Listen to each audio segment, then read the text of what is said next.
नमस्कार दोस्तों, आपके अपने चैनल पर स्वागत है। आज हम जानेंगे ग्लेशियर्स की दुनिया के बारे में।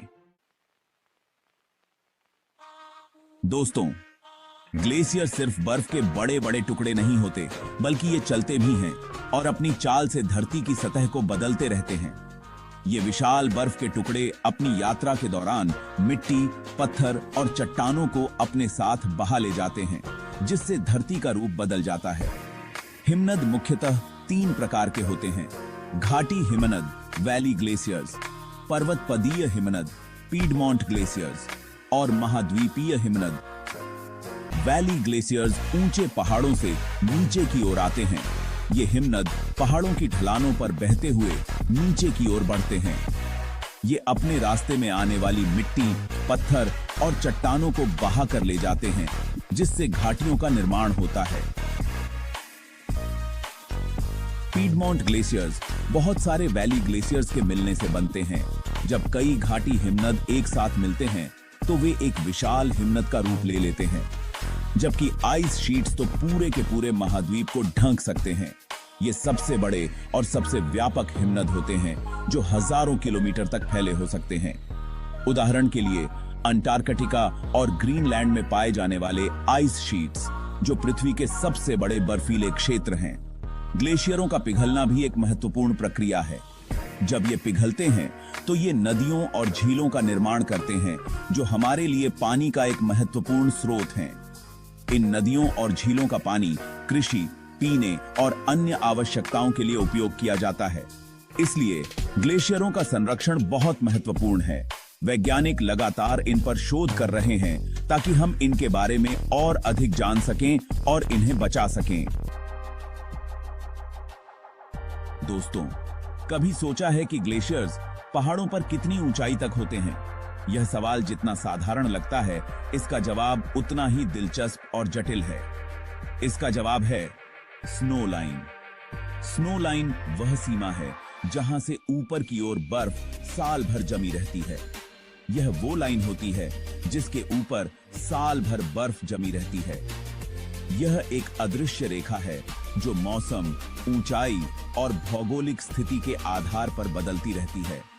स्नो लाइन कहां होगी, यह इस बात पर निर्भर करता है कि हम भूमध्य रेखा से कितनी दूर हैं, ढलान कैसा है और सूरज की किरणें किस तरफ पड़ रही हैं। सूरज की किरणें किस तरफ पड़ रही हैं, यह भी स्नो लाइन की ऊंचाई को प्रभावित करता है। और बारिश कितनी होती है। बारिश और बर्फबारी की मात्रा भी स्नो लाइन को निर्धारित करने में महत्वपूर्ण भूमिका निभाती है।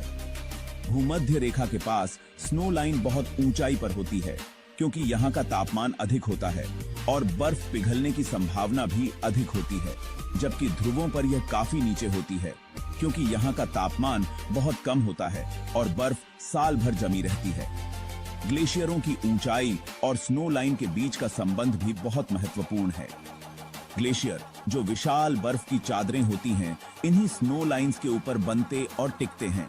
जब तापमान बढ़ता है तो स्नो लाइन ऊपर की ओर खिसक जाती है, जिससे ग्लेशियर पिघलने लगते हैं। यह पिघलती बर्फ नदियों और झीलों में पानी की आपूर्ति करती है, जो हमारे जीवन के लिए अत्यंत महत्वपूर्ण है। पर्वतारोहियों के लिए भी स्नो लाइन का महत्व बहुत अधिक है। यह वह बिंदु है जहां से उन्हें बर्फीले और खतरनाक रास्तों का सामना करना पड़ता है। वैज्ञानिक भी स्नो लाइन का अध्ययन करते हैं ताकि वे जलवायु परिवर्तन और पर्यावरणीय बदलावों को समझ सकें। पिछले कुछ दशकों में जलवायु परिवर्तन के कारण स्नो लाइंस में भी बदलाव देखा गया है। कई स्थानों पर स्नो लाइन ऊपर की ओर खिसक रही है, जो ग्लेशियरों के पिघलने का संकेत है। पहाड़ों के पास रहने वाले समुदायों के लिए भी स्नो लाइन का महत्व है। यह उनके जल स्रोतों को प्रभावित करती है और उनके जीवन पर सीधा असर डालती है। तो दोस्तों, अगली बार जब आप पहाड़ों की यात्रा करें तो इस अदृश्य स्नो लाइन के बारे में जरूर सोचें। यह न केवल प्राकृतिक सौंदर्य का हिस्सा है, बल्कि हमारे पर्यावरण और जीवन के लिए भी अत्यंत महत्वपूर्ण है। दोस्तों, ग्लेशियर्स धरती की सतह को कैसे बदलते हैं? इसका राज है अपरदन। ग्लेशियर्स 3 तरीकों से अपरदन करते हैं: एब्रेजन, प्लकिंग और फ्रीजिंग थॉइंग। अब्रेशन में ग्लेशियर्स के नीचे जमे पत्थर चट्टानों को रगड़ते हैं। प्लकिंग में ग्लेशियर्स बड़ी बड़ी चट्टानों को उखाड़ ले जाते हैं और फ्रीजिंग थॉइंग की वजह से चट्टानें टूट जाती हैं। जब गर्म पानी या बारिश का पानी चट्टानों की दरारों में घुस जाता है तो खेल शुरू। रात में यह पानी जमकर फैलता है और दरारों को तोड़ने लगता है। सुबह तक चट्टानें चूर चूर हो जाती हैं। दोस्तों, ग्लेशियर्स कुछ अद्भुत आकृतियां बनाते हैं। आइए जानते हैं उनके बारे में। हिमनद या ग्लेशियर्स बर्फ के विशाल खंड होते हैं जो धीरे धीरे पहाड़ों और घाटियों में नीचे की ओर खिसकते हैं। ये हिमनद अपने रास्ते में आने वाली चट्टानों और मिट्टी को काटते और घिसते हैं, जिससे विभिन्न प्रकार की स्थलाकृतियां बनती हैं। इन आकृतियों को समझना न केवल भूगोल के छात्रों के लिए महत्वपूर्ण है, बल्कि यह हमें पृथ्वी के इतिहास और जलवायु परिवर्तन के बारे में भी जानकारी देता है। रोच मुतोनी एक तरह का चट्टानी टीला होता है।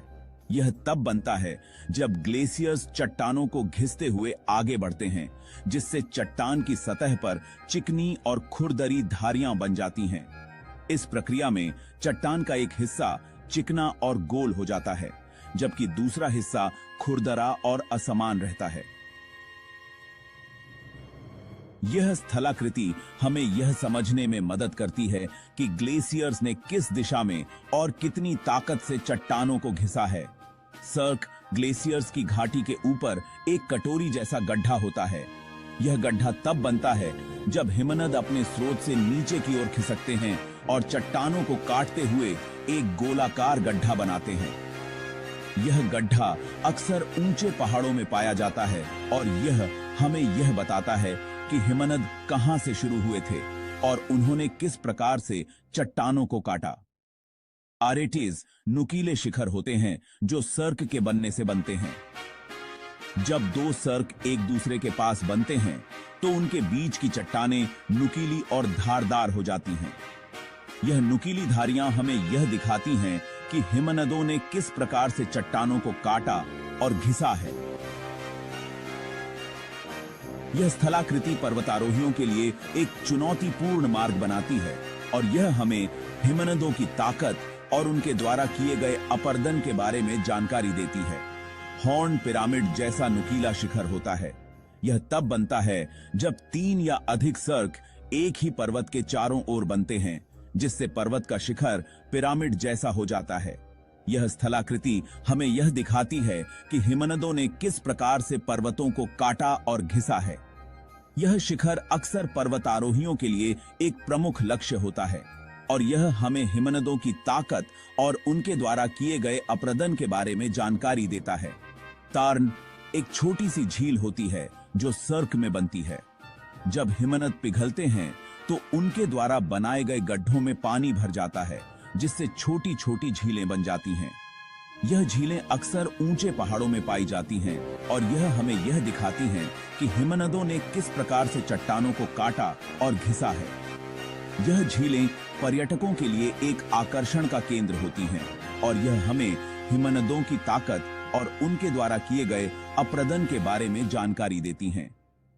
बर्गश्रुंड ग्लेशियर्स की घाटी का ऊपरी सिरा होता है। यह एक बड़ी दरार होती है जो हिमनद के ऊपरी हिस्से में बनती है।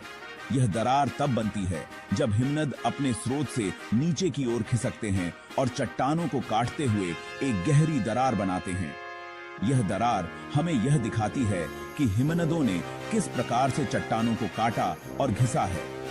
यह स्थलाकृति पर्वतारोहियों के लिए एक चुनौतीपूर्ण मार्ग बनाती है और यह हमें हिमनदों की ताकत और उनके द्वारा किए गए अपर्दन के बारे में जानकारी देती है। अब चलते हैं यू आकार की घाटियों की तरफ। ध्यान दो, हिमनद घाटियां नहीं बनाते, वो तो बस पुरानी घाटियों को नया रूप देते हैं।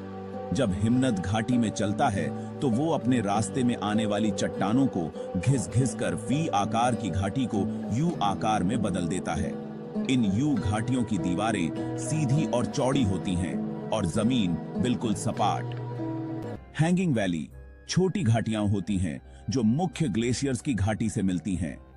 यह घाटियां तब बनती हैं जब छोटे हिमनद मुख्य हिमनद की घाटी में मिलते हैं, जिससे ऊंचाई में अंतर होता है। यह स्थलाकृति हमें यह दिखाती है कि हिमनदों ने किस प्रकार से चट्टानों को काटा और घिसा है। यह घाटियां अक्सर झरनों का निर्माण करती हैं और यह हमें हिमनदों की ताकत और उनके द्वारा किए गए अपरदन के बारे में जानकारी देती हैं। दोस्तों, ग्लेशियर्स अपने साथ जो मिट्टी पत्थर लाते हैं उसे गिराकर भी नए नए रूप बनाते हैं। एराटिक्स जब काफी बड़े आकार के पत्थर अपने मूल स्थान से दूर निक्षेपित हो जाते हैं तो इन्हें इरेटिक्स के रूप में जाना जाता है। इनका परिवहन तया निक्षेपण हिमानी द्वारा होता है। टिल हिमनद अपने साथ विभिन्न आकार और प्रकार के चट्टानी टुकड़ों टिल का परिवहन करते हैं। जब हिमनद पिघलते हैं तो अपने साथ प्रवाहित अवसाद या चट्टानी टुकड़ों का निक्षेपण कर देते हैं। इस प्रकार के निक्षेपित ढेर को हिमोड़ कहते हैं। आउटवॉश प्लेन, ये कुछ घाटी हिमनद तेजी से पिघलने पर घाटी तल पर हिमनद टिल को एक अव्यवस्थित तथा असमान मोटाई वाली परत के रूप में निक्षेपित करते हैं, जिसे तलीय या तलस्थ हिमोड़ कहा जाता है। केटल छोटे छोटे गड्ढे होते हैं जिनमें पानी भरा हो सकता है। कामें छोटी पहाड़ियां होती हैं। एस्कर लंबी पतली कटकें होती हैं। सोचो, अंडों की एक टोकरी, लेकिन अंडों की जगह मिट्टी और पत्थरों के टीले। ये हैं ड्रमलाइन, लंबे लंबे टीले जो किलोमीटरों तक फैले हो सकते हैं। ये ड्रमलिन हमेशा झुंड में मिलते हैं, जिससे जमीन अंडों की टोकरी जैसी लगने लगती है। इन टीलों की दिशा से पता चलता है कि कभी हिमनद किस तरफ बहता था। बनते कैसे हैं ये? जब हिमनद की दरारों में भारी पत्थर भर जाते हैं और फिर बर्फ के नीचे दब जाते हैं तो ड्रमलिन का जन्म होता है। तो दोस्तों, ये थी हिमनदों की करामात। उम्मीद है आपको मजा आया होगा। कोई सवाल हो तो नीचे कमेंट्स में पूछना। धन्यवाद।